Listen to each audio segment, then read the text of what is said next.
one of the many things that frightens me about Obama, Pelosi, and Reid is this cap and trade crap. And that's what it is. It scares me to death. What can we do about that? It's already passed the House, hasn't it? Yes, it did pass the And House. Bocherry voted for it. And Congressman Bocherry did vote So- for it. Can't hear the question. Oh. One of the many things. The microphone. Oh, does this help? Oh, yes. Oh, geez, I'm not used to doing this, guys. One of the many things that scares me to death about Obama, Pelosi, and Reid is this cap and trade thing that Bocherry has already voted for. And I'm just wondering, is there anything that we can do, that can be done about it? That scares me to death. And also amnesty for 12 million illegals. Amen. Or plus. Or plus. Well, my answer on cap and trade, and I've said this many, many times, is that I don't believe any congressman in the state of Ohio should ever go back to Congress for voting for cap and trade. And we have more than 80% of our energy based on coal. That's a real issue. I've gone across the whole district. I've talked to companies. There's a company in Rittman that if cap and trade passes, 186 jobs will be lost in Rittman. They said they will move out because of the additional costs of utilities and expenses. Farmers are going to run into the same thing. Most farmers don't appreciate the cap and trade legislation. The interesting thing about Congressman Bocherry, he said he would not vote for it. Oh. Until about an hour before the vote. And then, of course, he did vote for it. Another situation where I believe Nancy Pelosi told him he had to vote for it, and he did. Because ultimately, he has told the coal industry, he's told the oil industry, he told many people he would not vote for cap and trade, and he ended up voting for cap and trade. Didn't they do the same thing on the House bill? Well, on the health bill, he voted against it before he voted for it, yes.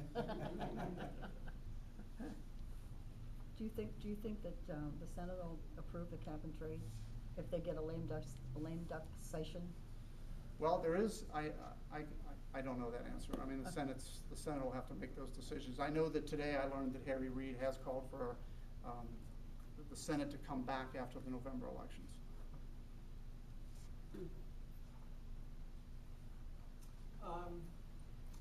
One question that I do have, and it kind of bothers me that you made the statement just now, enough talking about me, and let's talk about your concerns.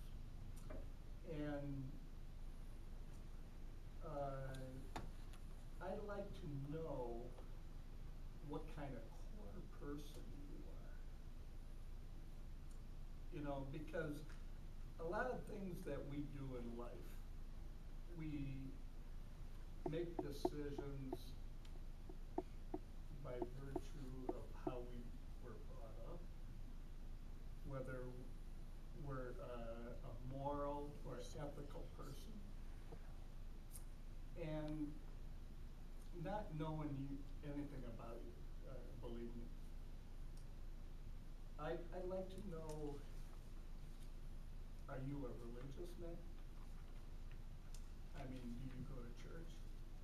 Do you, what I'm trying to come across is what kind of core person you are. Sure. Let me answer that. You could probably count on one hand the amount of times I've missed church. I'm a Catholic. I was raised Catholic. I make sure that I attend church every week. You're welcome to stop at Sacred Heart Church in Wadsworth and find out I'm a fixture at 5 o'clock Mass every Saturday night, except this last Saturday because I was down in Wooster and I went Sunday morning. But I can tell you that I believe in God. I've always practiced as a Catholic. My mom took me to church every Sunday, and my children know that and even though they're in college, what I'm very proud of is they still get up to go to church every Sunday morning. Maybe not with us anymore, but they do go on now.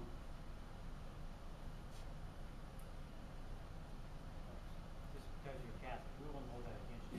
No, I mean, whether you're Catholic or Protestant or anything, my intent was, whether you were adamant about doing the right thing and everything. And that's why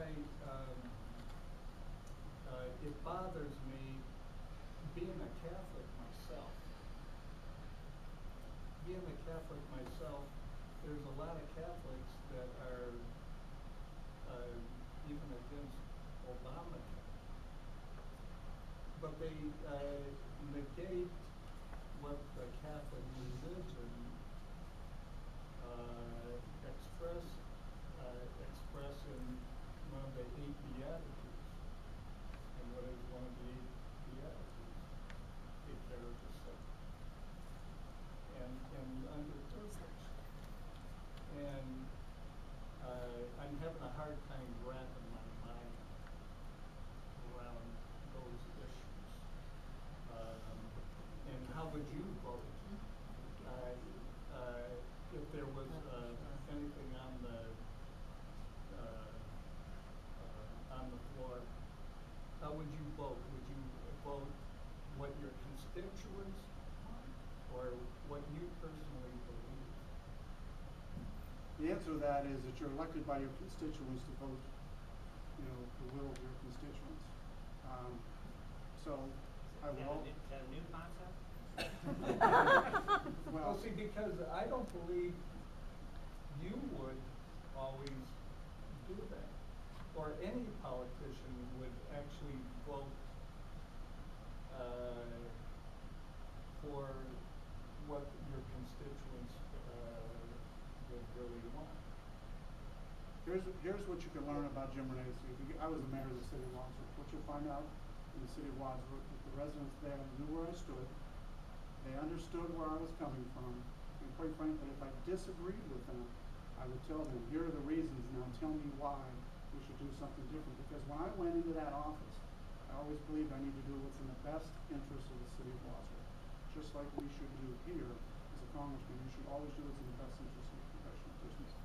So I am a good listener. You'll find out that even though I disagree, I'll listen. I would plan on always coming back, even if people didn't like what I did, to hear what their concerns were. But I think that's when the answer, well, here's the reason why we're going for this way or that. So in other words, if I may press the point, how would you have voted if you were to vote for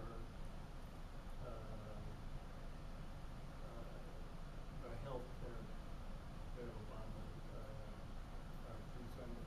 Sure. I tell everybody, I disagree with the bill as it was presented. And here's the reason. 85% of our problem is cost. 15% was coverage. What we did with that health care bill is we passed a bill that took care of coverage. We didn't take care of costs. And the problem is now costs are going through the roof. You saw Caterpillar announce they're going to hit their books for an increase in costs. I have traveled the district, 30% increase in premiums, 20% increase in premiums. Now I do believe in a safety net. And I do believe in taking care of a couple issues that were in that health care bill. Pre-existing conditions, and also caps on medical expenses. But we could have done that in a much smaller bill. And if we just took care of that, that would be one great step toward healthcare reform, which I believe we had to have. Now the next step is let's get our costs down. And that bill did nothing to reduce costs. So what you have now is you have costs that are starting to grow rapidly. Whether you're a farmer, whether you're a small business owner, or whether you're a large business owner, your costs are going up. You didn't answer yes or no. Yeah. Well, I said I would not vote for the bill as it was submitted. Okay. So in other words, you don't, would you vote for the same bill if it wasn't as costly? I would, See, what I'm getting from you, sir, is that you're going to vote no for it because of the cost. Now, on an ethical standpoint, you said that you were an ethical person.